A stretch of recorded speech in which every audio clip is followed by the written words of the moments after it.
La danse sportive est un mélange d'art et de sport au même titre que le patinage artistique ou la gymnastique rythmique.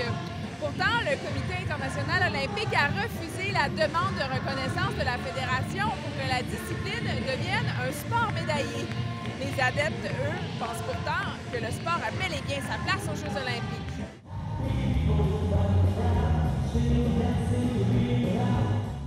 La danse, c'est un sport complet.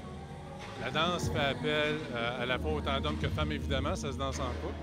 Et puis, très populaire, très demandant, équivalent au patinage artistique. Beaucoup de bonnes raisons pour avoir la danse aux Olympiques. Pour faire une éventuelle entrée au programme des Jeux olympiques, la technique d'évaluation devrait être améliorée. Tel que le patinage artistique, le système de pointage devrait être plus structuré afin d'éviter la subjectivité. Au mondial, actuellement, on a 4 millions d'athlètes, membres de la Fédération internationale. Ça va très bien. Évidemment, encore une fois, l'Europe est le plus gros bassin de danseurs est en Europe. Au Québec, on a toujours eu beaucoup de très bons danseurs. Actuellement, d'ailleurs, on est 350 membres compétiteurs à la Fédération sportive. Les championnats mondiaux sont actuellement le plus haut niveau de compétition pour les danseurs. Jean-Philippe Milot et Laurence Bolduc y participeront pour la deuxième fois de leur carrière en novembre prochain.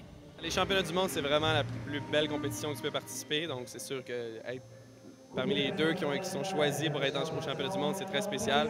Ça demande beaucoup de travail, beaucoup de préparation parce qu'on veut toujours faire le mieux qu'on peut.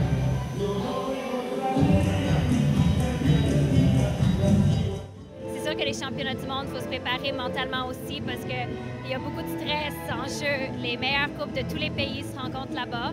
Donc, on essaie de rester focusé. On s'entraîne avec nos coachs régulièrement. On s'entraîne à notre studio tous les jours.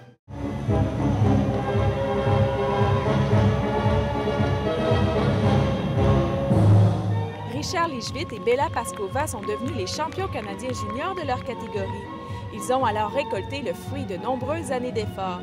C'est vraiment un bonheur immense d'être champion canadien et c'est sûr que c'est la récompense de tous nos efforts, tous nos pratiques, tous les soirs où est-ce qu'on est au studio. C'est vraiment notre grande récompense.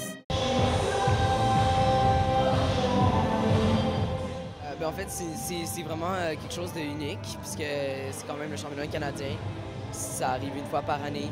C'est un peu différent des autres concours. Tu sens que c'est là que ça va se décider c'est quoi la place que tu veux prendre puis où est-ce que tu vas arriver. C'est sûr que j'ai toujours été exigeante envers moi-même et être championne canadienne, c'était un de mon buts de la vie. Et maintenant, le prochain but, c'est champion du monde. La danse sportive est un art qui prend plusieurs années à maîtriser. Le meilleur moyen d'en faire carrière à long terme pour les jeunes est en devenant professeur et éventuellement en ouvrant son propre studio. Valérie Sardin, Le Sport au Québec, à Montréal.